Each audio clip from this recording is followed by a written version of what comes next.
দেশে আজ থেকে আবারও সেই কাঙ্ক্ষিত সংসদীয় গণতন্ত্রের যাত্রা শুরু হলো। অবশেষে প্রাণ ফিরল জাতীয় সংসদে।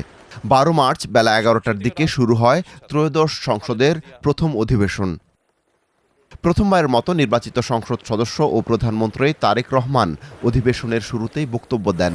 সম্মানিত সংসদ সদস্যবৃন্দ, আমি বিশ্বাস করি আমাদের দল কিংবা মত কিংবা কর্মসূচি ভিন্ন হতে পারে, কিন্তু তাবেদার মুক্ত ফ্যাসিবাদ মুক্ত একটি স্বাধীন, সার্বভৌম, নিরাপদ, স্বনির্ভর বাংলাদেশ প্রতিষ্ঠায় আমাদের মধ্যে কোনো বিরোধ থাকতে পারে না।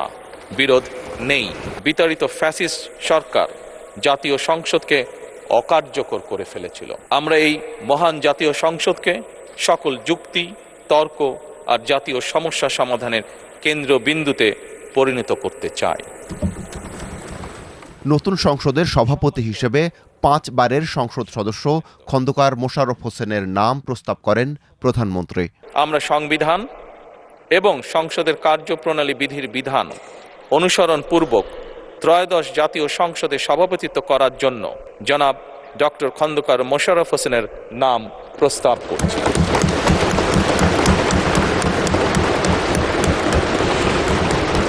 সম্মানিত সংসদ সদস্যবৃন্দ, আমাদের সংসদীয় রীতিনীতির ইতিহাসে এই ধরনের পরিপ্রেক্ষিত নজিরবিহীন নয়।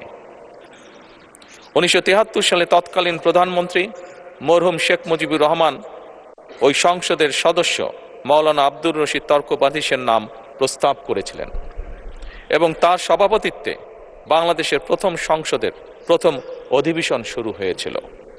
প্রধানমন্ত্রীর এ প্রস্তাব সরকার দলের পক্ষে পূর্ণ সমর্থন করেন স্থানীয় সরকার, পল্লী উন্নয়ন ও সমবায় মন্ত্রী মির্জা ফখরুল ইসলাম আলমগীর, আর বিরোধী দলের পক্ষে সমর্থন করেন সৈয়দ আব্দুল্লাহ মোহাম্মদ তাহের। প্রথম অধিবেশনে সভাপতিত্ব করার সুযোগ পেয়ে সম্মানিত বোধ করছেন বলে জানান বিএনপির স্থায়ী কমিটির সদস্য খন্দকার মোশাররফ হোসেন। দেশপ্রেমের সুমহান মন্ত্র বুকে ধারণ করে দেশ মাতৃকার তরে আপনাদের অঙ্গীকার পালনে আপনাদের সক্রিয় দায়িত্বশীল অংশগ্রহণ গণতন্ত্রের নূতন করে অগ্রযাত্রাকে আরও গতিশীল ও সমৃদ্ধ করবে, এ আমাদের দৃঢ় বিশ্বাস। এরপর শুরু হয় সংসদের স্পিকার নির্বাচনের পালা।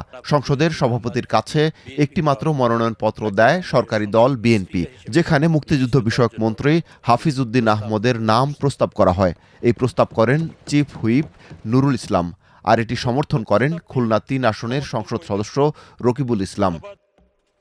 যারা এই প্রস্তাবের পক্ষে আছেন তারা হা বলুন, যারা এই প্রস্তাবের বিপক্ষে আছেন তারা না বলুন।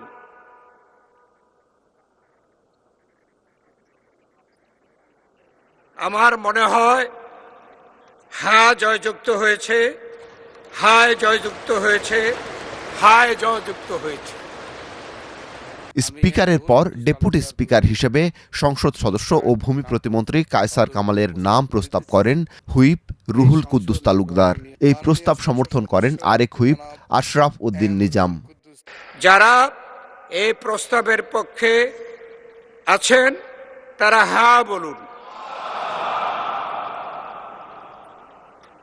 যারা এই প্রস্তাবের বিপক্ষে আছেন তারা না বলুন। আমার মনে হয় হ্যাঁ জয়যুক্ত হয়েছে, হায় জয়যুক্ত হয়েছে, হা জয়যুক্ত হয়েছে। পরে বেলা 12টার দিকে স্পিকার ও ডেপুটি স্পিকারকে শপথ পড়ান রাষ্ট্রপতি মোহাম্মদ শাহাবুদ্দিন। জাতীয় সংসদে রাষ্ট্রপতির কার্যালয়ে এই শপথ পড়ানো হয়।